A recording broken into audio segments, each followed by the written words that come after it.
नमस्कार दोस्तों, फिर से स्वागत है आपका हमारे YouTube चैनल सिविल एजुकेशन में। और दोस्तों, हम एक लास्ट वीडियो जो हम लोग ने देखा था कि सोम के 1 से लेके 23 तक हम क्वेश्चन कर चुके थे for the any JE competitive examination के लिए। और ये सारे क्वेश्चन जो हैं दोस्तों किसी न किसी एग्ज़ाम में आए हुए हैं, इसलिए मैं एक ये वीडियो बना रहा हूँ कि ताकि ज़्यादातर किताब से कुछ कुछ क्वेश्चंस हैं जो किताब में नहीं होते या फिर हमें बहुत डीपली जाके सोचना पड़ता है, उस बेस पे ही ये क्वेश्चन की सीरीज़ में लेके आया हूँ आप लोग के सामने। और दोस्तों, वीडियो ज़रूर यदि पसंद आए तो लाइक करें, सब्सक्राइब करें, शेयर करें। अब चलते हैं देर ना करते हुए वीडियो की तरफ की 24 नंबर क्वेश्चन हम देखते हैं कि a simply supported beam carries a varying load from 0 at one end and W at other end. If the length of the beam is A, the shear force will be 0 at the distance x from at least loaded point where x is। अब question क्या बोल रहा है दोस्तों कि कोई सरल आश्रित बीम एक सिरे से दूसरे सिरे तक 0 से W तक चर भार वहन करता है। यदि बीम की लंबाई a हो तो न्यूनतम वाहित बिंदु से x दूरी पर अपरूपण बल 0 होता है, जहां x की डिस्टेंस यहाँ पूछी है कि उसमें कहाँ शियर फोर्स 0 होता है। डायरेक्ट आंसर तो इसका देखिए दोस्तों, यहाँ से दिख रहा है कि ये c है, a/√3 है। और कैसे आएगा ये एक बार डिस्क्रिप्शन में देख लीजिए कि यहाँ पे दोस्तों इन्होंने क्या किया है। चर भार आप लोग देख रहे हैं कि जैसे ट्रायंगल शेप का होता है, ये कंटिन्यूअस बढ़ता रहता है। जहीं कहीं जैसे एक छोटा सा एग्जांपल यदि लें तो एक बीम के ऊपर देखा होगा कहीं ट्रायंगल शेप का यदि कोई ब्रिक वर्क आपने कर दिया तो वो चर भार में कैलकुलेट हो सकता है और किया जाता है। अब इसमें देखिए दोस्तों कि यहाँ पे कंसीडर कर ली गई है कि हमें ए बी बीम थी जिसके ऊपर एक सी तक W/m का एक चर भार लग रहा था, और एक्स एक्स सेक्शन इन्होंने काटा है जहाँ पे भार की जो एंड स्थिति है वो h कंसीडर की है। यहाँ से x डिस्टेंस हमने मान लिया, a हमारी पूरी लेंथ दे रखी थी। सेम वैसा ही करते हैं दोस्तों कि RA plus RB is equal to total त्रिभुज का क्षेत्रफल, जो हमारा लोड आएगा वही दोनों का रिएक्शन होगा एडेड। तो RA plus RB total load कितना हो गया, WA/2 हो गया। अब A के परितः मोमेंट लेने के लिए सिंपल सा फंडा है, हमें रिएक्शन दोनों निकालनी है। रिएक्शन निकल गया यहाँ से इस फॉर्मूले से मोमेंट लेने के बाद कि RB बराबर WA/3 और RA बराबर WA/6। अब देखिए, माना कि एक्स एक्स डिस्टेंस पे जैसे एक आप सेक्शन निकालते हैं कि शियर फोर्स डायग्राम में या फिर बेंडिंग मोमेंट डायग्राम पे, कि एक्स एक्स का एक समीकरण तैयार करते हैं। वो समीकरण ऐसा एक्स की वैल्यू के लिए होता है कि एक्स की वैल्यू वहाँ कुछ भी पुट कर दें 0 से लेके a तक, तो हर एक पॉइंट पे आपका वो लोड शो करेगा या फिर कैलकुलेट हो जाएगी। अब यहाँ देखिए, जैसे देखा है कि माना a से x दूरी पर एक्स एक्स काट पर अपरूपण बल का मान 0 है, यहाँ पर भार तीव्रता का मान h है। तब ये देखिए h जो है इसकी वैल्यू हम कैसे निकालेंगे। जो एक ट्रायंगल का आप ज्योमेट्री में पढ़ते होंगे कि यदि किसी भी ट्रायंगल को एक कोई रेखा यदि काटती है तो जो समांतर जो लंबाई कटती हैं उनका जो रेशियो होता है वो सेम होता है। सेम यहाँ पे वो लॉ लगाया गया है कि W/A और इक्वल टू H/x, मतलब लेंथ लेंथ की हो जाएगी और टोटल लेंथ जो है वो वेट के हिसाब से कैलकुलेट हो जाएगा। WA/H/x हो गया, H की वैल्यू यहाँ से निकल गई। अब क्या हुआ कि X पे हमने एक इक्वेशन तैयार की है। अब इक्वेशन कैसे होगा, RA इक्वल टू जो टोटल लोड होगा वो माइनस होगा RA, क्योंकि ऊपर की तरफ लग रहा है इसलिए इसको हम पॉजिटिव लेंगे। बाकी जो है वो देखिए यहाँ पे क्या होगा, क्योंकि ट्रायंगल बन रहा था जैसा कि आपने देखा है, ये वैल्यू h थी वर्टिकल वाली, ये हमारी x हो गई। इसलिए यहाँ पे हमने क्या किया, देखिए WX जो h की वैल्यू थी, ट्रायंगल का एरिया कितना होगा, हाफ इंटू AH होता है, A की जगह x रखा गया है, h की वैल्यू हमने यहाँ पुट कर दी है। अब इसके बाद देखिए यहाँ से ये इक्वेशन बनती है, फिर RA को अपॉन में रखा गया, हम माइनस को इक्वल में लेके चले जाते हैं। फिर यहाँ पे x की वैल्यू देखिए दोस्तों A/√3 आ गई है। तो इस तरह से हम ये कैलकुलेट करते रहते हैं। अब चलते हैं नेक्स्ट क्वेश्चन की तरफ। क्वेश्चन नंबर 25 कि the maximum bending moment for a simply supported beam with the uniformly distributed load W per unit length is. यहाँ पे देखा है सिंपली सपोर्टेड पे यदि UDL आपका लग रहा हो तो बेंडिंग मोमेंट कितना होगा मैक्सिमम। यहाँ अब देखिए, ये क्वेश्चन फिर आप देख चुके थे लास्ट वीडियो में, और ये मैं रिपीट करता रहूँगा दोस्तों, क्योंकि कभी कभी क्या होता है कि कुछ क्वेश्चंस रिपीट रहने से रिमाइंड जाता रहता है। तो यहाँ WL²/8 मैंने उस समय बताया था, उसमें क्या थी वैल्यू कि जो स्मॉल w यहाँ दे रखा है उसमें कैपिटल W था और एल स्क्वायर की जगह केवल l था, क्योंकि कैपिटल W के साथ w इंटू एल इंक्लूड था। तो क्वेश्चन बस घुमा के थोड़ा पूछने का तरीका है और कुछ नहीं है, ये चीज़ें आप लोग ध्यान रखिएगा दोस्तों। अब बढ़ते हैं नेक्स्ट 26 नंबर क्वेश्चन की तरफ। A simply supported beam which carries a uniformly distributed load has two equal overhangs to have maximum bending moment produce in a beam least possible. The ratio of the length of the overhang to the total length of the beam is। सरल आश्रित beam जिसमें दो समान छज्जे मतलब overhang निकले हैं पर एक समान बल वितरित है, न्यूनतम संभव बीम से जनित अधिकतम बंकन आघूर्ण के लिए छज्जों की लंबाई और बीम की कुल लंबाई के बीच का अनुपात क्या होगा। अब यहाँ देखिए डिस्क्रिप्शन में कि ए बी सी डी शुद्ध आलंबित है, ये हमारे पास एक पिक निकली है कि बी हमने कंसीडर कर लिया कि आउट ऑफ एक समान बोल रहा है इसलिए बी बी दोनों है। बीच की लेंथ 2 हमने कैलकुलेट की है या फिर कंसीडर किया है कह सकते हैं, क्योंकि ए यदि कंसीडर करते तो थोड़ा सा कैलकुलेशन में थोड़ी दिक्कत आती, इसलिए 2a यहाँ कंसीडर कर लिया गया है। अब देखिए यहाँ पे कि बीम बी की बाहरी दूरी निकली है, मध्य लंबाई जो है ए है। अब इस हिसाब से क्या होगा कि बी और सी पे जो होगी वो दोनों रिएक्शन इक्वल होंगे।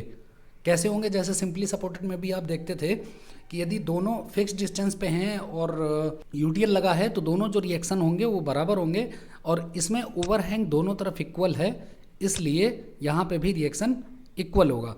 इस हिसाब से देखिए एक कंडीशन बनती है कि जो टोटल लेंथ होगी वो हमने कंसीडर की है बीम की कि टोटल लेंथ L है और A plus B is equal to L/2 आ गया। ये यहाँ से हमने देख लिया। अब देखिए धरण के मध्य बिंदु पर नमन आघूर्ण, वही दोस्तों जैसा हमने x पे एक निकाला था तो हमने मध्य बिंदु यहाँ हमें पता है कि 2a का मध्य a हो जाएगा, इसलिए a पे हमने एक बेंडिंग मोमेंट का इक्वेशन तैयार किया है। बेंडिंग मोमेंट का इक्वेशन क्या हो गया, W इंटू बी हो गया।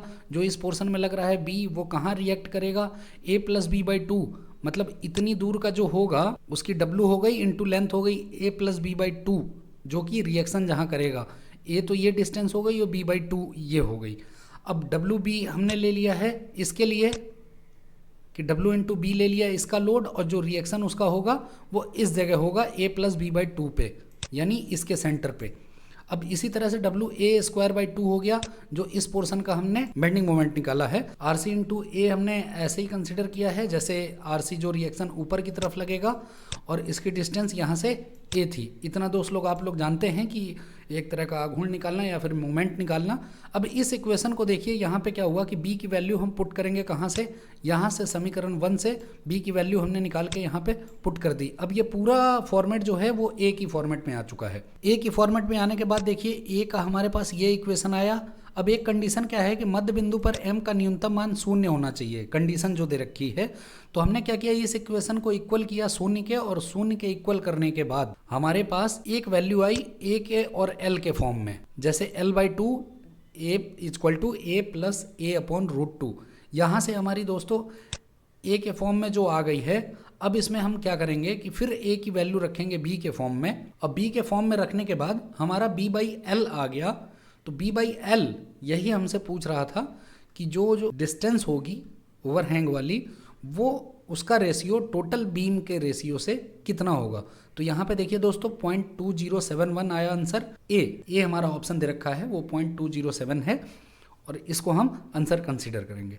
अब आते हैं दोस्तों नेक्स्ट क्वेश्चन पे 27 का देखिए नीचे दी गई आकृति में किसी भारित बीम का अपरूपण बल आरेख दर्शाया गया है जो है। अब देखिए मैक्सिमम जो ज़्यादा प्रैक्टिस कर रहे हैं दोस्त वो डेफिनेटली इसको बता पाएंगे कि हमेशा देखिए कैंटिलीवर में क्या होता है कि जब यूडीएल लगता है तो इस तरह का शियर फोर्स तैयार होता है। तो यहाँ से डायरेक्ट आपको आंसर तो थोड़ा क्लू मिल गया होगा, और डायरेक्ट मैं आंसर बताता हूँ, ऑप्शन नहीं रिपीट करूंगा दोस्तों। यहाँ पे डी देखिए लिखा हुआ है कि यह cantilever with the uniformly distributed load, एक समान वितरित भार के साथ कैंटिलीवर।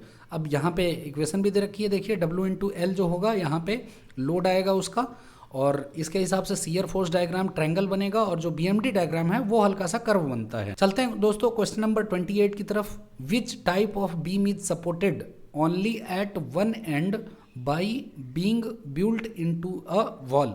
यहाँ भी देखिए सेम क्वेश्चन है, दोनों सेम क्वेश्चन है दोस्तों। कैंटिलीवर बीम होगी, जैसा आपने देख रखा है कि यदि एक हिंज जो है एक ही तरफ है और वो दीवार में आलंबित है और दूसरा फ्री है तो ये कैंटिलीवर होगा। जैसे अपना छज्जे वाला पोर्शन हो जाता है किसी घर का, या फिर छज्जे के पास जो बीम होती है वो एक तरह का कैंटिलीवर का ही काम करता है। क्वेश्चन नंबर 29 में, the point where bending moment change direction is a beam carrying load is called as. Load संचारित बीम में वह बिंदु जहां बंकन आघूर्ण दिशा बदलता है। ये सेम रिपीटेड क्वेश्चन है दोस्तों। यहाँ पे ऑप्शन ए है the point of control fracture, ये पिछले वीडियो में भी देख चुके हैं, यहाँ भी एक आप बार रिमाइंड हो गया आपको। क्वेश्चन नंबर 30 में आते हैं, a support is said to be non yielding if. एक सपोर्ट जो गैर उपज नॉन यील्डिंग कहा जाता है यदि, ऑप्शन देखिए डायरेक्ट दी होगा कि बीम के सामर्थ्य पर ढाल शून्य हो, the beam has zero slope at the support. Description भी देख लिए, जब धरन के आलम्ब पर ढाल शून्य होता है तो वो धरन को दिया गया आलम्ब गैर उपज कहलाता है, क्योंकि जब यहाँ शून्य हो जाएगा तब वो नॉन यील्डिंग होगी। अब देखिए, a simply supported beam is loaded as shown in the figure below, the maximum shear force in the beam will be. अब देखिए, एक यहाँ पे फिगर इन्होंने दे रखा है, अब पूछा है कि मैक्सिमम जो है शियर फोर्स कितना होगा। नीचे दी गई आकृति में एक समान समर्थित बीम भारित है, बीम के अधिकतम अपरूपण बल का मान क्या होगा। अब देखिए सेम वही दोस्तों, R A plus R B equal to total load, जो नीचे से लोड लग रहा है और जो ऊपर से लोड आ रहे हैं उनको दोनों को हम इक्वल करते हैं। सबसे पहला फंडा ये है जिससे हमारा रिएक्शन निकलता है। उसके बाद हम मोमेंट लेके दोनों का रिएक्शन निकाल लेते हैं। अब रिएक्शन निकालने के बाद देखिए दोस्तों, शियर फोर्स क्या होता है कि पहला जो रिएक्शन आया वो 2W जाएगा, ये पॉजिटिव होगा। फिर इसके बाद देखिए 2W का ये पूरा रेक्टेंगल बनेगा जितने पोर्शन में हमारा ये पहला लोड नहीं लग रहा है। जस्ट उसके बाद जब आएगा तो पहला लोड माइनस हो जाएगा। यहाँ पे जो थोड़ा सा शियर फोर्स डायग्राम अभी बना रहे होंगे दोस्त वो समझ रहे होंगे, तो 2W माइनस W हो जाएगा, यहाँ W आ गया, फिर यहाँ 2W है तो ये टोटल 2W से 2W की वैल्यू माइनस होगी तो ये 0 पे आ जाएगा। अब 0 पे आएगा तो यहाँ पे टोटल वैल्यू कितनी होगी 2W, यानी ये W और ये W दोनों कैलकुलेट होकर ये 2W आएगा। सेम सिमेट्रिकल यहाँ से जाएंगे, फिर W नीचे की ओर रिएक्ट कर रहा है, फिर W नीचे बढ़ेगा, फिर सेम उतने एरिया में जाएंगे और 2W जो रिएक्शन है वो आ जाएगा।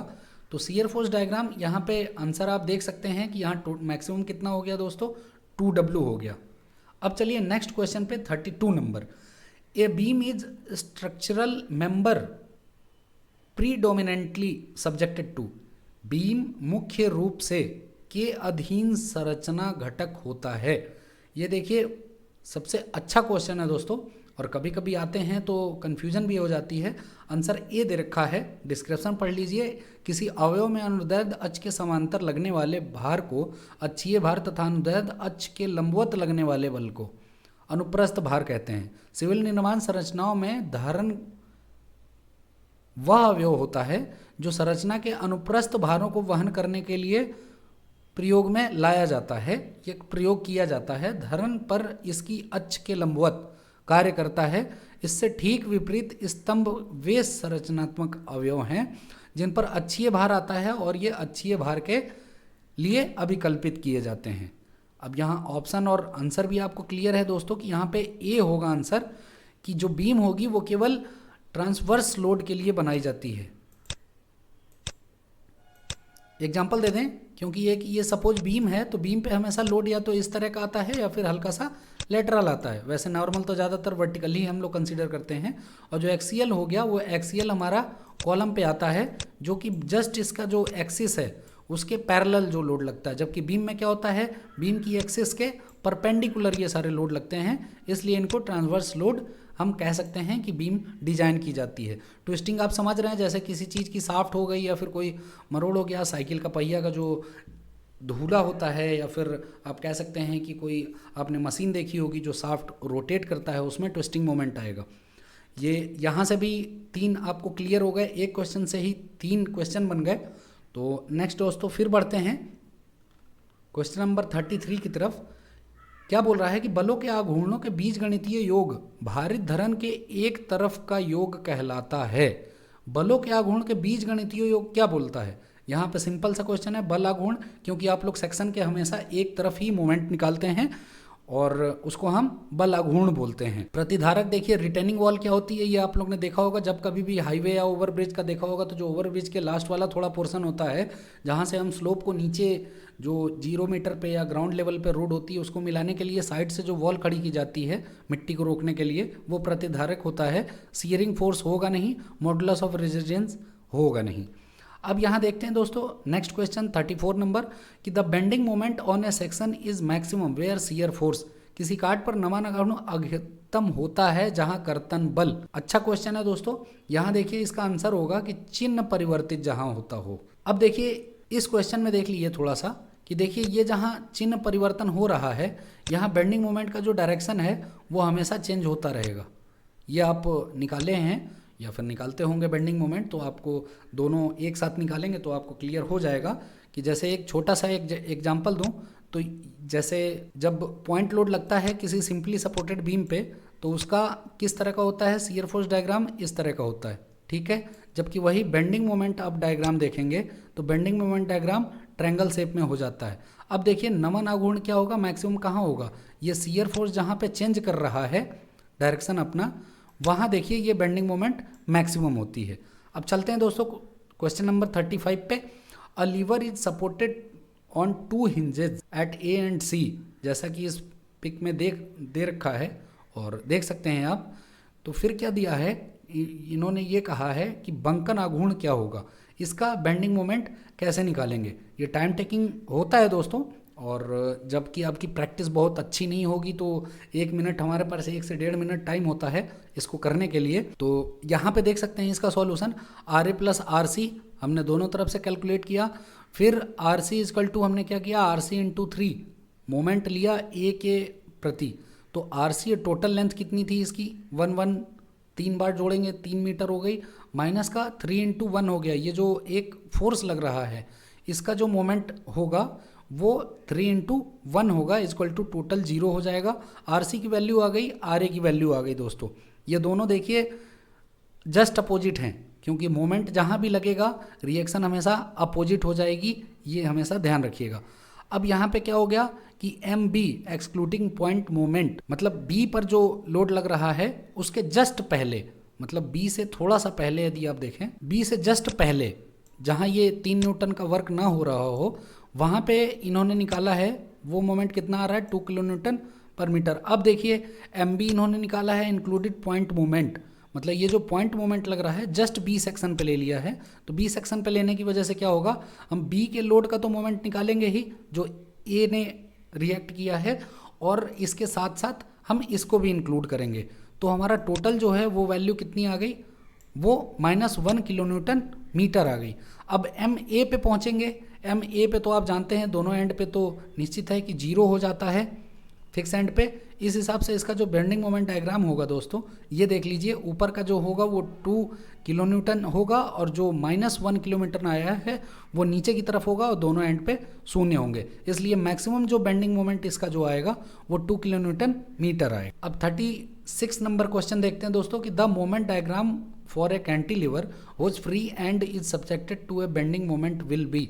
एक कैंटिलीवर धरन में स्वतंत्र सिरे पर आघूर्ण लग रहा है तो इसका नमन आघूर्ण कैसा होगा। एक कैंटिलीवर बीम हमारी शो कर रखी है, यहाँ पे एक मोमेंट लगा हुआ है। अब इसके कारण क्या होगा कि ये मोमेंट डायरेक्ट रिएक्ट करेगा, जितनी मोमेंट की वैल्यू होगी ये पूरा आएगा और पूरे बीम में ये रेक्टेंगल शेप पे वर्क करेगा।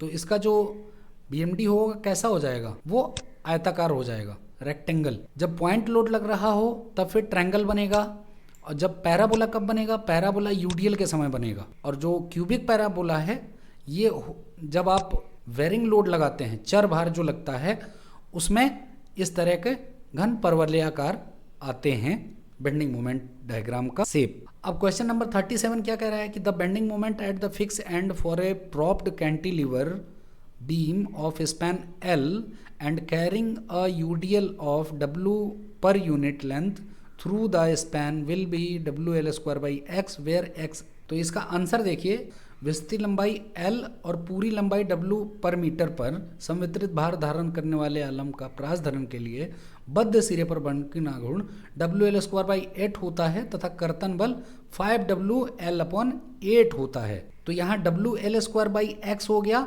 तो जस्ट हमारा घटक पूछ रहा है कि x की वैल्यू क्या होगी, तो WL²/8 होता है, इसलिए 8 हमारा आंसर हो गया। अब यहाँ एक क्वेश्चन है 38 पे आते हैं। यदि एक 3 कब्जे वाली अर्धवृत्ताकार आर्च की त्रिज्या r हो तथा उसकी संपूर्ण लंबाई पर संवर्धित भार 2W प्रति यूनिट लंबाई की दर से लगा हो तो उस पर क्षैतिज प्रघात यानी हॉरिजॉन्टल थ्रस्ट कितना होगा। यहाँ देखिए अर्धवृत्ताकार आर्च की त्रिज्या हो गई हमारी, संवर्धित भार हमारा हो गया 2W प्रति यूनिट, क्षैतिज जो प्रघात होगा दोस्तों यहाँ देख सकते हैं कि हाफ 2W इंटू R, यदि हम कर देंगे तो ये हमारी वैल्यू आ जाएगी, इसलिए W इंटू R जो होगा वो आंसर। क्वेश्चन नंबर 39 में आते हैं। Maximum bending moment for a simply supported beam with point load W and span L। अब यहाँ देखिए दोस्तों, आप लोगों ने क्या देखा था, UDL वाला अभी देखा था, WL²/8 होता है, ठीक है, ये तो UDL में चला जाएगा। लेकिन हमारे पास जो पॉइंट लोड के लिए है वो क्या आता है, जो अधिकतम बंकन आघूर्ण है वो WL/4 आता है। कहीं यदि नोट बनाना हो तो आप बना सकते हैं दोस्तों कि देखिए बंकन आघूर्ण और कर्तन बल यहाँ 2 के लगे हैं। यदि पार्ट में पॉइंट लोड लगा है तो जो बेंडिंग मोमेंट होगा वो केंद्र पर काम करेगा WL/4 और किनारे पर जो कर्तन बल होगा W/2 होगा। अब यहाँ पूरे पार्ट का समवितरित भार लगा हो तो उस कंडीशन पे बेंडिंग मोमेंट सेंटर में होता है मैक्सिमम WL²/8 और शियर फोर्स किनारे पर होता है WL/2। अब चलते हैं क्वेश्चन नंबर 40 की तरफ। SF एवं BM यानी शियर फोर्स और bending moment at the free end of cantilever beam are प्रहास धनुष के मुक्त सिरे पर क्या होते हैं। ये दोस्तों निश्चित है कि आपको समझना चाहिए और इजी क्वेश्चन है एकदम, कि हमेशा ये अधिकतम या न्यूनतम भार पर निर्भर है। अब देखिए यहाँ पे किस किस कंडीशन में दे रखा है इन्होंने। ऑप्शन सी है कि जैसे एक कैंटिलीवर था, यहाँ पॉइंट लोड लगा, तो पॉइंट लोड लगने के बाद क्या हुआ कि शियर फोर्स हमारा रेक्टेंगल आ गया और बेंडिंग मोमेंट क्या है, ट्रायंगल आ गया। यानी इस एंड पे शियर फोर्स का तो मान दिख रहा है बट ये बेंडिंग मोमेंट यहाँ पे 0 है, इसीलिए इसका जो आंसर होगा वो यहाँ देखिए मैक्सिमम और minimum depends upon the loading, ये लोडिंग के ऊपर डिपेंड पड़ेगा। क्वेश्चन नंबर 41 की एक बाहुधरण की लंबाई L तथा भार समान रूप से बढ़तवार पूरी लंबाई पर लगा हो तो उस धरण का नमन आघूर्ण डायग्राम यानी बेंडिंग मोमेंट डायग्राम क्या होगा। अब बाहुधरण की लंबाई पर L है और भार समान रूप से बढ़तवार है यानी वेयरिंग लोड है, जैसा कि हम बता रहे थे ट्रायंगल की तरह। तो ये देखिए हमारे पास सेप्शन है। आंसर क्या आएगा, अभी मैंने कुछ देर पहले बताया था कि जब वेयरिंग लोड लगता है तो क्यूबिक वक्र आता है। क्यों आता है, क्योंकि जो इसकी इक्वेशन है वो 3 की घात में आती है। ये देखिए ये 3 की घात में आती है, इसलिए ये क्यूबिक होता है। अब परवलयाकार कब किस कंडीशन में आता है, जब x की पावर 2 होती है, क्योंकि आप लोग ने पढ़ा होगा कि परवलय का फॉर्मूला जो होता है वो स्क्वायर से होता है, b² + 4ac आपने पढ़ा होगा कहीं, या कोऑर्डिनेट में जब 12th में पढ़ा होगा या हाई स्कूल में पढ़ा होगा, तो उस कंडीशन पे। अब चलते हैं दोस्तों कि 42 नंबर क्वेश्चन की तरफ कि a hinge support in real beam, एक वास्तविक धरण में हिंज कब्जा आलंब क्या है। यहाँ पे देखिए डायरेक्ट मैं आंसर ही बताऊंगा आपको। यहाँ पे बी दे रखा है आंसर, जैसे कि change to the free support in conjugate beam, एक संयुग्मी धरण में मुक्त आलंब में परिवर्तित हो जाता है। इसका डिस्क्रिप्शन आप देख सकते हैं दोस्तों। किसी संरचना का वह क्षैतिज अवयव जो मुख्यतः ऊर्ध्वाधर भार वहन करने के लिए बनाया जाता है धरण कहलाता है। ये अभी पीछे मैं बता चुका हूँ। सामान्यतः वह पूरे लंबाई में एक्स सेक्शन वाली होती है, परंतु यदि धरण समान एक्स सेक्शन में नहीं होती है तो ऐसी बीम को कंजुगेट बीम कहते हैं। अब आप समझ रहे होंगे कि जैसे यदि सेम रेक्टेंगल की बीम हो गई वो तो हमारा ठीक है, यदि बाई चांस पकड़ लिए कि ऊपर का पोर्शन थोड़ा स्ट्रेट लाइन में है या फिर एक प्लेन में है और नीचे का पोर्शन या तो कहीं बढ़ रहा है कहीं घट रहा है, जैसे कि आप कहीं कहीं गर्डर का देखे होंगे, तो इस तरह का बीम को हम कंजुगेट बीम कहेंगे। अब यहाँ 43 नंबर क्वेश्चन पे आते हैं। अ simply supported beam of L carrying uniformly distributed load W per unit length, shear force diagram of a beam will be. अब यहाँ पहले भी मैं बता चुका हूँ दोस्तों कि शियर फोर्स डायग्राम इसका कैसा होगा, तो यहाँ आप एक बार थोड़ा सा गेस कर सकते हैं कि देखिए जो A है ये हमारा शियर फोर्स डायग्राम होगा। क्यों होगा, क्योंकि जब इस पे UDL लगा रहेगा तो हम सबसे पहले क्या बताते हैं, रिएक्शन निकालते हैं। रिएक्शन निकालने के बाद क्या होता है, हमारे पास केवल 2 ही पॉइंट के रिएक्शन होते हैं, और जिस हिसाब से ऐसे हम यदि कंजुगेटली घटाते चले जाएंगे कोई कोई सेक्शन लेके, जैसे इस सेक्शन पे देखिए तो ये एक तरह का जो तिरछी लाइन जो आ रही है ये स्ट्रेट लाइन ही होगी, लेकिन ये कंटिन्यूअस घटता चला जाएगा, इसलिए जो शियर फोर्स जो डायग्राम है वो इस तरह का बनेगा। 44 में किया simply supported beam carries 2 equal concentrated load W at the distance L/3 from the either support, the value of maximum bending moment। अब यहाँ आप इस तरह का केस देख रहे हैं दोस्तों। अभी तक आपने क्या देखा था कि एक पॉइंट लोड लग रहा था या फिर यूडीएल लग रहा था। तो इस कंडीशन पे भी देखिए सबसे पहले हमारा काम क्या होता है, RA निकालना है, RB निकालना है। ये दोस्तों आप लोग निकाल चुके हैं। इसके बाद क्या होता है कि सेक्शन पे हमें बेंडिंग मोमेंट निकालना होता है। एक्स एक्स सेक्शन पे हमने क्या देखा कि ये बेंडिंग मोमेंट एक जगह एक्स पे हमने कंसीडर किया कि 0 होता है। तो इस तरह पार्ट वाइज हम करके mx का x के रूप में एक इक्वेशन तैयार करते हैं और टोटल वैल्यू को हम 0 कंसीडर करते हैं, तो हमारी x की वैल्यू आ जाती है। x की वैल्यू देखिए दोस्तों हमारे पास ये आती है। फिर जो md है, मतलब जो d सपोर्ट लग रहा था, उस पर हम क्या वैल्यू आएगी, WL/3 आ जाएगी। फिर पार्ट AC को हम इसमें पार्ट बाई पार्ट करते हैं दोस्तों, उसमें भी सेम निकालेंगे तो x की लेंथ यहाँ पे चेंज हो जाएगी। क्यों चेंज होगी कि यदि इस पार्ट में आप निकालेंगे तो x की वैल्यू इसलिए चेंज होगी कि हमारा इस पार्ट का जो मोमेंट होगा वो किस जगह मैक्सिमम होगा, वो x की डिस्टेंस a के रिएक्शन और w पे डिपेंड करेगी। सेम इसी तरह इसमें जब होगी तो x की वैल्यू धीरे धीरे हमारी इंक्रीज होती रहेगी एक एंड से, और जो मैक्सिमम बेंडिंग मोमेंट है वो हमारा फिर कितना होगा, mc की वैल्यू निकालेंगे, मतलब c सेक्शन पे, c पे जब निकालेंगे तो हमारा WL/3 आएगा। ये हमारे पास आंसर हो जाएगा। अब देखिए question number 45, the bending moment diagram for a cantilever which is subjected to a uniformly distributed load will be a cantilever धरन के संपूर्ण पार्ट पर संवितरित भार लगा हो तो इसका नमूना गुण क्या होगा। ये दोस्तों काफ़ी अभी क्वेश्चन फिर पीछे रिपीट हुआ था, तो यहाँ पे किस तरह का आएगा, देखिए आंसर पैराबोला आएगा, क्योंकि ये जो BMD है हमने बताया था कि x में स्क्वायर आता है, इसलिए ये परवलयाकार हो जाता है। अब चलते हैं आगे 46 क्वेश्चन पे। In a continuous curve of bending moment the point of 0 bending moment where it change sign is called. Same देखिए यहाँ पे क्वेश्चन आ रहे हैं और सेम टू सेम आ रहा है, लेकिन यहाँ थोड़ा सोचना पड़ेगा आपको कि देखिए इसको हम क्या बोलते हैं, नमन परिवर्तन बिंदु बोलते हैं, नति परिवर्तन बिंदु बोलते हैं, अभाजी हिंज बिंदु बोलते हैं, यानी the point of virtual hinge. तो इसमें हमारे पास देखिए ऑप्शन जो हैं ऑल ऑफ एबव होंगे, क्योंकि तीनों एक ही नाम हैं। यदि नमन अघूर्ण के किसी सतत वक्र में शून्य नमन घूर्ण उस बिंदु जहां वह चिन्ह बदलता है उसे कहते हैं। ये सेम है तीनों, कहीं नोट करके रख लीजिएगा, ये ज़्यादा बेटर होगा कि कहीं कुछ क्वेश्चन आ गए तो आप जरूर लगा पाएँ। अब आते हैं 47 पे, shear force diagram for a cantilever beam carrying a uniformly distributed load over its whole length. अब कैंटिलीवर धरन पे संपूर्ण भार वितरित लग रहा हो तो इसका कर्तन बल आरेख क्या होगा। ये फिर क्वेश्चन हो गया, सेम रिपीटेड परवलय होगा। फिर क्वेश्चन नंबर 48 पे आते हैं। नीचे एक नमन घूर्ण का चित्र दिया गया है। अब देखिए ये बेंडिंग मोमेंट WL/4 अभी आपने निकाला था, ध्यान होगा तो आपको ये किस में आता है कि सिंपली सपोर्टेड जब मीट लोड में लग जाती है तो इस तरह का बेंडिंग मोमेंट बनता है, जो कि मैक्सिमम WL/4 होता है। सिंपली सपोर्टेड का भी मैं कुछ देर पहले बता रहा था दोस्तों, ना हो तो बैक करके भी देख सकते हैं या फिर से रिकैप कर सकते हैं। अब यहाँ पे B जो है शुद्धालंब अधोन्नत के बीच मध्य पार्ट पर संकेंद्रित बल, ये मैंने आपको बता दिया। अब चलते हैं नेक्स्ट 49 नंबर क्वेश्चन की तरफ कि a simply supported beam resisting on support B apart and having equal overhang A each and the ratio B/A for 0 bending moment at mid span is।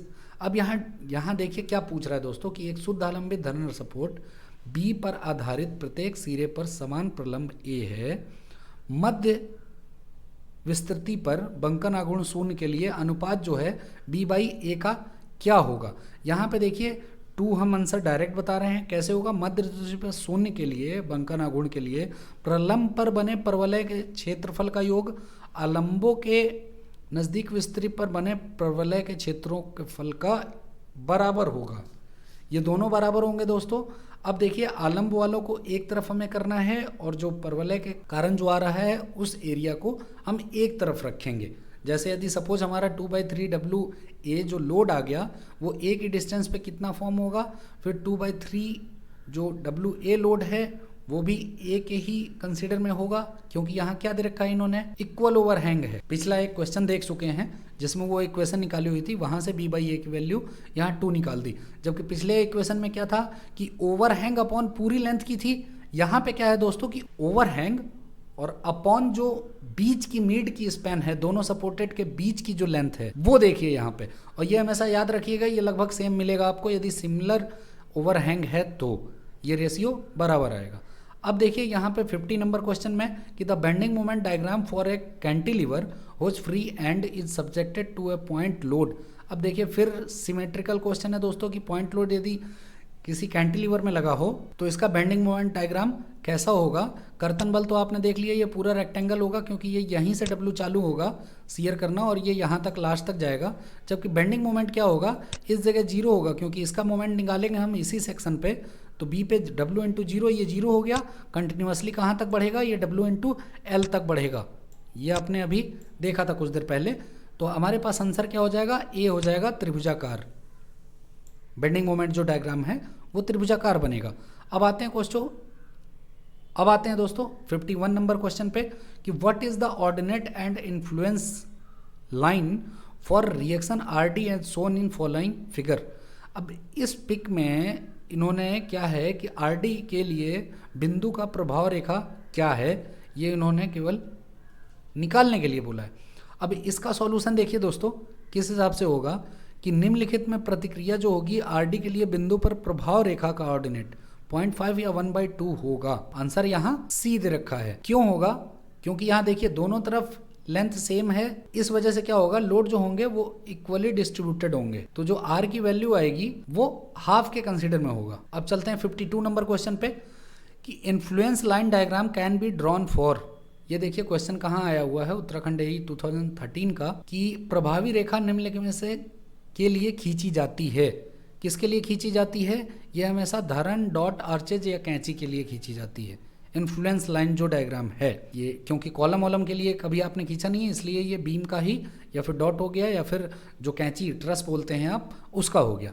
अब 53 नंबर क्वेश्चन देखते हैं। The maximum bending moment in a beam under a wheel load caused by a train of moving load is. एक धरन में wheel भार के नीचे एक ट्रेन ऑफ मूविंग लोड के द्वारा आघूर्ण कब होता है। ये भी सेम ईयर में पूछा गया क्वेश्चन है। इसका आंसर है दोस्तों ए सीधे कि जब यह बल तथा कुल बल निकाय का गुरुत्व केंद्र धरन के सिरों से बराबरी दूरी पर हो। ट्रेन ऑफ मूविंग लोड जो है वो किस कंडीशन पे लगेगा, जब यह बल तथा कुल बल निकाय का गुरुत्व केंद्र धरन के सिरों से बराबरी दूरी पर हो। ये आंसर हो गया दोस्तों। चलते हैं 54 नंबर क्वेश्चन की तरफ।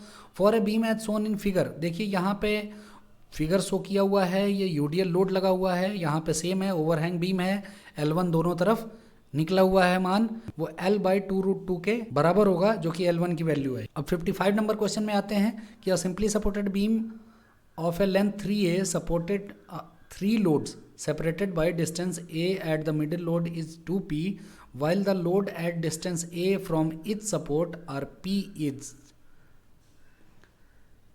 what will be the maximum shear force in the beam।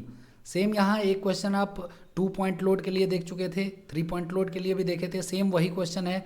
2p हम ऊपर बढ़ेंगे, फिर p माइनस होगा, फिर 2p जाएगा, तो इसके लिए आंसर क्या हो जाएगा दोस्तों कि 2p हो जाएगा। वहाँ पे केवल यहाँ p की जगह w दे रखा था वहाँ पे, और यहाँ पे p दे रखा है। दोनों क्वेश्चन सेम है, बस थोड़ा सा ध्यान देने की ज़रूरत है। अब 56 नंबर क्वेश्चन पे आइए दोस्तों कि bending moment at any section in a conjugate beam gives. अब कंजुगेट बीम मैं जरूर आपको बता चुका था कि किस तरह की होती है। उसका जो है bending moment at any section वो क्या देता है, मतलब इनमें से slope, curvature, deflection, bending moment. अब देखिए सी है, यहाँ पर डिफ्लेक्शन देगा। अब कंजुगेट बीम में कहीं भी बेंडिंग मोमेंट जो हो जाएगी, जो हमारा डिफ्लेक्शन होगा, जैसे वाई जो है ये हमारा डिफ्लेक्शन हो जाएगा, और जो थीटा जो है वो हमारा स्लोप हो जाएगा। अब यहाँ देखिए 57 नंबर question. A single load of 100 kilonewton rolls along a girder of a 20 meter simply supported span, the maximum bending moment is। 100 kilonewton का एक एकल लोड 20 मीटर की अवधि में एक गर्डर के बगल में लुढ़कता है। अधिकतम बंकन आघूर्ण क्या होगा, कि जैसे वो यदि लुढ़कता है तो वो कहीं ना कहीं हमेशा ही वो पॉइंट लोड ही जनरेट करेगा। पॉइंट लोड की वजह से जो अधिकतम बेंडिंग मोमेंट आएगा वो WL/4 होगा और इसका आंसर 500 किलो न्यूटन मीटर आएगा। अब यहाँ 58 नंबर क्वेश्चन में आते हैं दोस्तों कि a cantilever beam carries a concentrated load of W at the free end, the maximum shear in. ये बार बार क्वेश्चन देख चुके हैं। रेक्टेंगल इसका सीयर बनता है तो सीयर फोर्स किस हिसाब का होगा कि सीयर फोर्स की वैल्यू भी W होगी। यहाँ पे देख सकते हैं W दिया हुआ है, ये हमारा आंसर हो जाएगा। 59 क्वेश्चन पे आते हैं कि in a design of singly reinforce simply supported beam the maximum bending moment will be. अब देखिए जब हम बीम की डिजाइन करेंगे तो क्या आएगा, क्योंकि यूडीएल आता है, ये ना हो तो दोस्तों अभी जो मैंने एक शटरिंग डिजाइन का एक बताया था, वीडियो बनाया था जिसमें हम प्लाई की डिजाइन बनाते थे, वो यूडीएल के लिए ही कंसीडर करते थे, या फिर बैटन का भी यूडीएल कंसीडर किया है ना, तो वो वीडियो भी आप देख सकते हैं तो थोड़ा समझ में आएगा। और इसकी जो वैल्यू होगी वो WL²/8 हो जाएगी, जो कि सी आंसर है हमारा। ये बता चुके हैं कि कोई भी सिंपली सपोर्टेड बीम में यदि यूडीएल लग रहा हो तो उसका बेंडिंग मोमेंट क्या होगा। अब क्वेश्चन नंबर 60 देखते हैं दोस्तों। At hinge bending moment will be. अब यहाँ पे बीम नहीं दे रखा है, केवल ये दिया है कि एट हिंज बेंडिंग मोमेंट क्या होता है, लेकिन आपको ऑप्शन से कहीं कहीं पकड़ना पड़ेगा। यदि उस तरह के ऑप्शन दे रखा होगा कि भार के अनुसार है तो ये आप समझिएगा कि कैंटिलीवर का पूछ रहा है, अदरवाइज सिंपली सपोर्टेड बीम का पूछ रहा है। तो यहाँ पे जो हिंज पे बेंडिंग मोमेंट होता है वो हमेशा 0 होता है दोस्तों। अब यहाँ देख सकते हैं 61 नंबर क्वेश्चन में कि a bending moment causing cavity upward will be taken as fill in the blank and called fill in the blank bending moment. एक ऐसी बेंडिंग मोमेंट जिसमें अवतलता ऊपर की ओर, उसे अब देखिए सैगिंग हॉगिंग ये आपने पढ़ा होगा, तो इसमें ऑप्शन ए हो जाएगा कि जो ऊपर की तरफ होगी वो पॉजिटिव होगी, सैगिंग आएगा उसमें, ठीक है। और जो उल्टा जस्ट बीम मोमेंट करेगी नीचे से, यानी बेंडिंग मोमेंट लगेगा, उसमें क्या होती है, हॉगिंग होती है। ये चीज़ें आप ध्यान रखिएगा दोस्तों। और इस वीडियो में इतना ही। आपका वीडियो में बने रहने के लिए बहुत बहुत धन्यवाद।